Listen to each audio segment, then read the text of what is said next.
우리는 지난 시간에 예레미야 45장까지 보았습니다.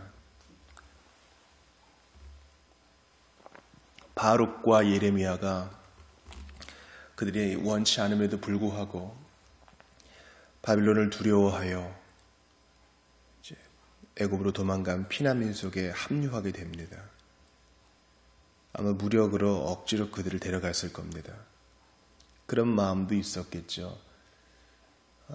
우리 가운데 선지자가 있으면 하나님이 도와주겠지 하는 어떤 부적을 지니고 다니는 우상 숭배자의 마음이 있었을 것입니다.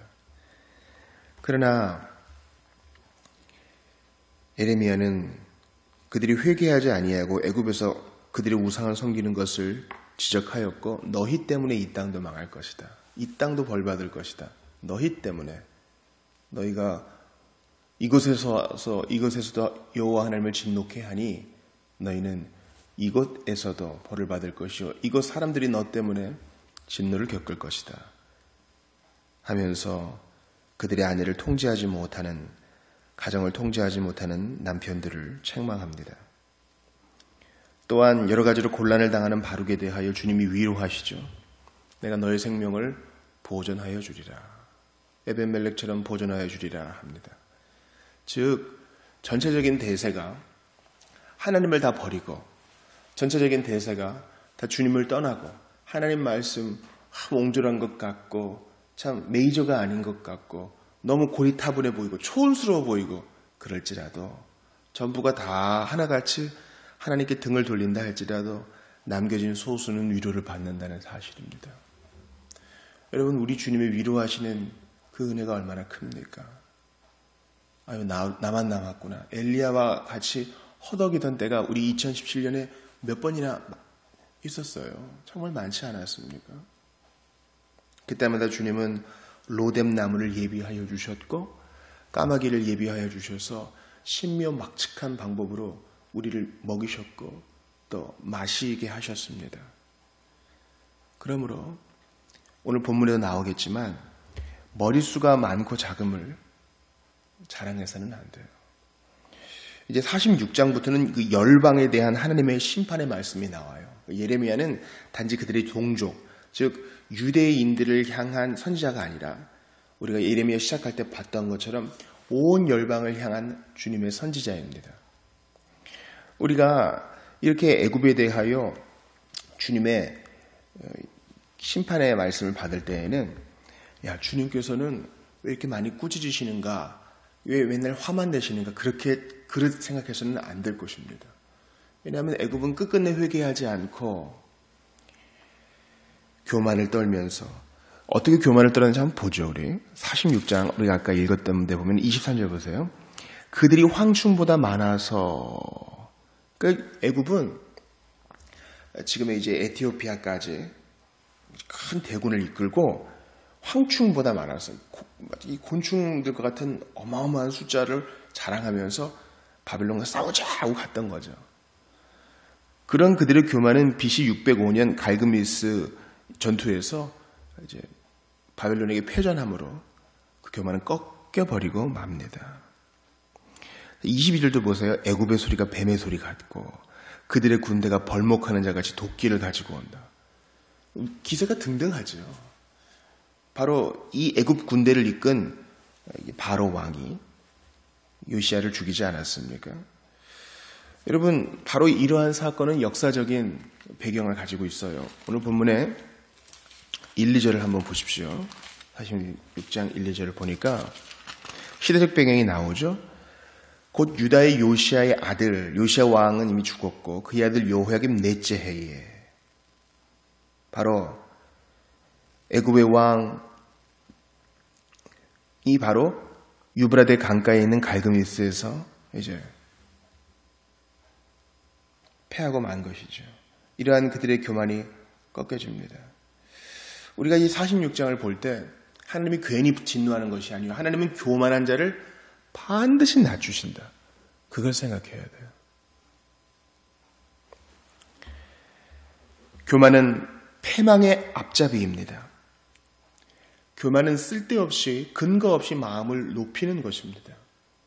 애굽이 힘을 가질 수 있었다면, 그것도 우상 숭배하는 우상 공장인 애굽이 힘을 가지고 있었다면 그것은 하나님이 복 주신 것이요, 하나님이 일반은 총 가운데 그들을 돌봐주신 것인데, 그걸 잊어버리고 교만을 떨고 힘을 자랑한다면 반드시 주님의 징계를 받는다는 겁니다. 이거는 뭐 앞으로 보게 될 바벨론도 마찬가지고, 우리가 그 이전에 봤던 아수르도 마찬가지고 그렇습니다.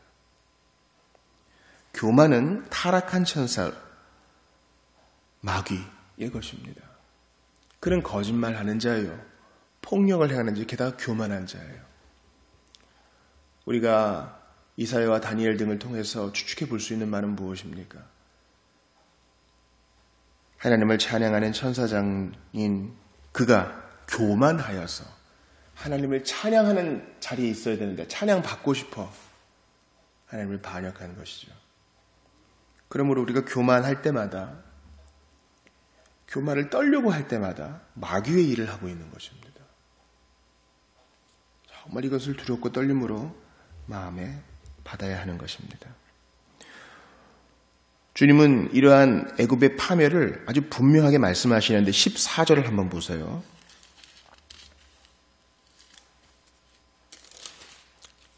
너희는 애굽에 선포하며 믹돌과 놉과 다바네스에 선포하여 말하기를, 이제 다 그 애굽에 있는 지역 도시들을 말합니다.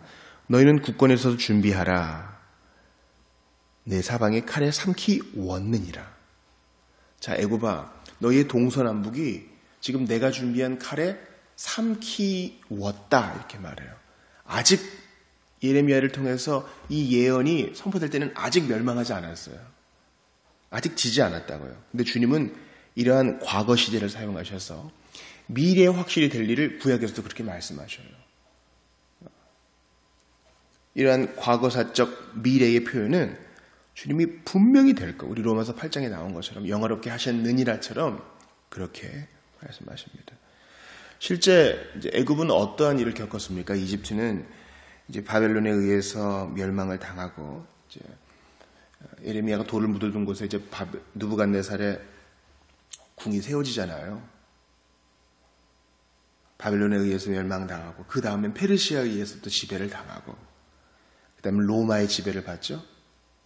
클레오파트라 이후 모든 일들을 말하죠. 그리고 이제 아라비아의 손에, 이슬람의 손에 들어가고, 터키의 손에 들어가고, 그 이후에는 프랑스, 또 영국의 지배를 받습니다. 그들이 민족적인 무슨 불운을 겪는다, 재앙이다, 또 운명론적으로 해석할 것이 아닙니다. 그들의 교만을 하나님께서 이렇게 징계하시는 것입니다. 내가 애굽을 완전히 사라지게 할 때까지 계속 분노를 퍼붓겠다, 그런 뜻이 아닙니다. 주님께서는 이러한 일들을 하는 목적이 있으셔요. 자, 여러분 26절을 보세요. 잘 보세요. 자, 애굽에게 하시는 하나님의 말씀이에요. 내가 그들의 생명을 누리는 자의 손, 곧 바벨론의 느부갓네살 왕의 손과 그 종들의 손에 넘기리라. 그럴지라도 그 후에는 그 땅이 이전같이 사람 살 곳이 되리라. 여호와의 말씀이니라. 하나님의 본의를 꼭 기억해야 돼요. 하나님은 교만을 책망하신 다음에 그곳에서도 여호와의 이름을 부르는 자, 예수 믿을 자를 남겨놓으셔서 그 땅을 회복시키신다 했습니다. 사람 살 곳이 되리라. 그러므로 여러분, 우리 구약의 하나님을 누가 진노의 하나님, 분노의 하나님, 불공평한 하나님, 전투의 하나님, 살인의 하나님이라고 얘기했습니까? 그거는 구약의 해석을 잘못하는 거예요. 우리 마귀가 예수님을 광야에서 심판할 때, 즉 첫째 아담은 이제 모든 것이 풍족한 동산에서 시험 받았음에도 넘어졌죠. 그러나 둘째 아담은 모든 것이 부족한 그 광야에서도 순종했어요. 주님이 택하신 출애굽한 이스라엘 백성들은 그 광야에서 만나와 메추라기를 공급받고 불기둥과 구름기둥의 보호를 받았음에도 넘어졌지만, 우리 예수님은 그런 거 없이 줄이시고 목마르시고 햇빛 쬐이시면서 그 고난을 시험을 받으셨지만 이겨내셨죠. 어떻게 이겨내셨습니까? 말씀으로 이겨내셨죠. 마귀가 배고픔으로도 호소해보고 또 명예욕으로도 호소해봤지만 예수님이 넘어오지 않자 말씀의 해석을 곡해해서 유혹하잖아요. 시편에 그랬지. 네 발이 땅에 넘어지지 않도록 천사가 와서 보호해 줄 거라고. 그것 증명해봐. 그러면 모든 사람들이 보고 너 인기 스타가 될 거야. 그러나 그것은 잘못된 해석입니다. 그건 하나님을 시험하라는 맥락에서 준 것이 아니죠. 그래서 예수님은 그 해석이 잘못되었다. 주 너의 하나님께 경배하고 다만 그만 섬기라. 그것이 바로 예수님의 사랑의 해석학입니다. 오늘 본문 예레미야 46절 6장 굿사람 붓사람 화를 당기는 루딘 사람 심판하는 이 본문의 바른 사랑의 해석학은 무엇입니까? 우리는 애굽 같아서 구스 사람 같고 루딘 사람 같아서 하나님께 화를 당기는 교만한 사람이었지만 주님은 그럼에도 불구하고 나 같은 죄인을 사랑하셔서 예수 믿게 하시고 회개하게 하시고 부드러운 마음 주셔서 여기까지 인도하셨다. 천국 소망 주셨으니 지금 부르셔도 저는 후회 없이 가겠습니다. 살려주시면 남겨주시면 맡겨주신 일 최선을 다하겠습니다. 이게 우리 고백이 되어야 하는 거예요. 사랑하는 여러분, 예레미야의 예언을 들을 때 애굽의 상황을 한번 보시죠. 2절 보세요. 애굽은 심히 아름다운 암송아지일지라도. 21절도 보세요. 또 그 중에 고용꾼은 애굽의 용병들을 말하는 거예요. 애굽이 돈 주고 산 군인들은 살찐 수송아지 같아서. 이 아름다운 암송아지, 살찐 수송아지는 뭐예요? 그 당시 애굽의 부유함과 번영을 얘기하는 거예요. 이상하죠? 유다도 부유하고 번영할 때 선지자의 얘기를 그렇게 듣지 않다가 멸망했는데 애굽도 지금 똑같아요. 살찐 수송아지, 살찐 아름다운 암송아지, 부유하고 번영하고 평안한데 너 교만하면 죽는다. 이런 주의 말씀을 듣지 않는 겁니다.